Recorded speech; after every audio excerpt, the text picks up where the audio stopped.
Republik Indonesia ini sebagai moderator. Saya Lelang Samutri sebagai pemateri 1. Saya Safar Madani sebagai pemateri 2. Saya Tia Tegar Rifa sebagai pemateri 3. Saya Naura Zirina sebagai pemateri 4. Kami dari kelompok 3 ingin mempresentasikan pembangunan Indonesia pada masa reformasi. Selanjutnya akan dibawakan oleh pemateri 1. Pembangunan Indonesia masa reformasi 1998 sampai sekarang. Fokus pada demokrasi,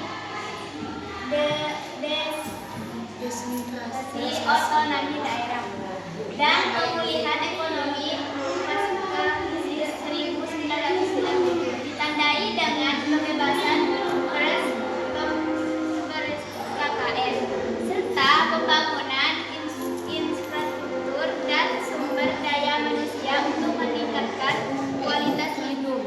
Masa ini bertujuan memperbaiki struktur pemerintahan agar lebih transparan dan akurat.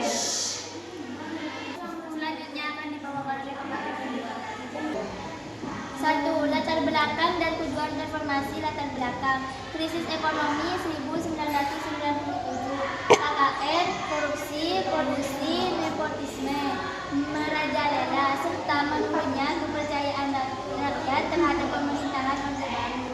Tujuan menata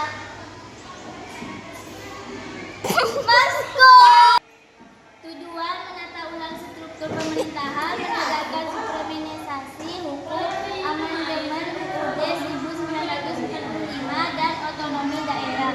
Selanjutnya akan dilanjutkan oleh pemateri 3.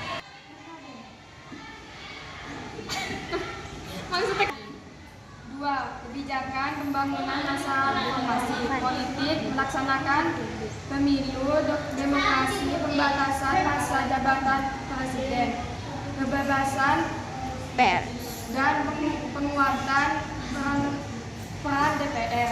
Ekonomi: restrukturisasi perbankan, badan penyihatan perbankan nasional BPPN, penguatan UMKM dan investasi asing. Sosial budaya: pemerintasian KKN dengan membentuk KPK, Komisi Pemberantasan Korupsi, otonomi daerah yang luas, serta perbaikan kualitas pendidikan. Selanjutnya akan dibawakan oleh pemateri 4. 3. Tahapan pemerintahan dan fokus pembangunan. B.J. Habibie, penyelamatan ekonomi dari krisis, merestrukturisasi perbankan, dan pemilu 1999. Abdul Rahman Wahid, Gus Dur, penerangan supremasi hukum dan otonomi daerah.